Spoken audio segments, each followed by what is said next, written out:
Hey guys, this is Sav and Katie from The Accidentals. Welcome to our live album breakdown, where we kind of talk about how this live album is an anthology and a time capsule of the past, present, and future of Accidentals music.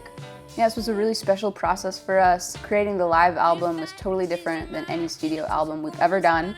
So we're going to break down track by track and explain why each song ended up on the album. Let's get started.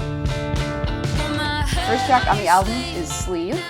And Sleeve is a song we play every single night. It's got the highest energy, and it's inspired by a dance band that we toured with last year called Moon Hooch.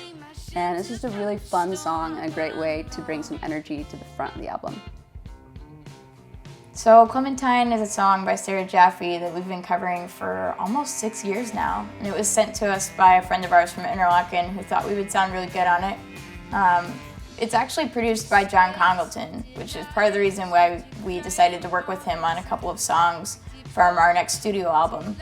And we thought this song would be a great callback to the beginning of the band, as well as showing how much of a role it still plays in our music today. Tooth and Nail is a song that we could see doing a full studio version of with lots of layers of strings. But for the live album, we wanted to capture the energy of one particular show that we played at an intimate listening room called The Ark. We performed it acoustic or on one microphone, so we're all leaning in, and we were so in sync with each other. The harmonies were on point, and it felt magical, so we wanted to capture that for this album. I wrote The Shoulders of Giants while we were attending Interlochen Arts Academy. When we graduated high school, we went straight into the studio and tried to record it. And I think we overthought the process a little bit and lost track of what the song is really about and lost track of how we perform it. And so when we were recording it for this live album, we kind of wanted to break it down to its bare bones and let the song breathe again and be its own creature. So our live shows range from intimate house concerts to bigger rock music festivals, and Where's My Mind by the Pixies worked its way into our set because we were looking for a special moment to share with the audience at the bigger shows. And so whenever we hit the chorus of the song, people recognize it, they want to sing along with us, and it feels really good to share that moment with the crowd.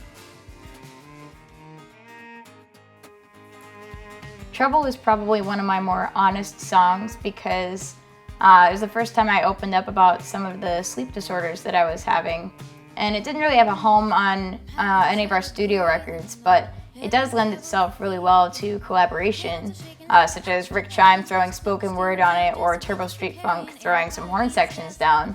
And so we find it in our live shows and on this live album to kind of represent that aspect of what we do. So one of my favorite parts about playing cover tunes is being able to channel someone else's energy. Because when we're playing our own songs, it's all up to us. And when we play Gold Lion by the Yeah Yeah Yeahs, we're channeling the energy of another trio who makes huge sound for only being 3 people. And Karen O is so powerful on stage that I feel really powerful whenever I'm playing this song. Black Diamonds is one of the more intimate, vulnerable songs on the record because that's the role that it plays in our live shows. Every song that we write is kind of a snapshot of where we were when we wrote it. And so for me, this song is about the healing process, which we all kind of experience through touring with people that we love. And so this is a really special song to have on the record.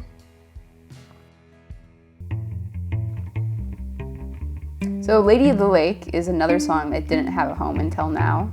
And it sounds totally different than any of our other songs, partially because it exists on the fringe of our songwriting, and also because it's the first song that we ever wrote for violin and cello. And because we met in our orchestra program, we wanted to include this song as a nod to those orchestral roots. We chose to end the album with Bucket Seat because it represents us moving into new territory, songwriting-wise and genre-wise. We've always been risk takers, and pushing ourselves outside of our comfort zones, both musically and personally, is always going to be important to us. This song really represents that. It could all fall apart, but I won't waste time on what doesn't work.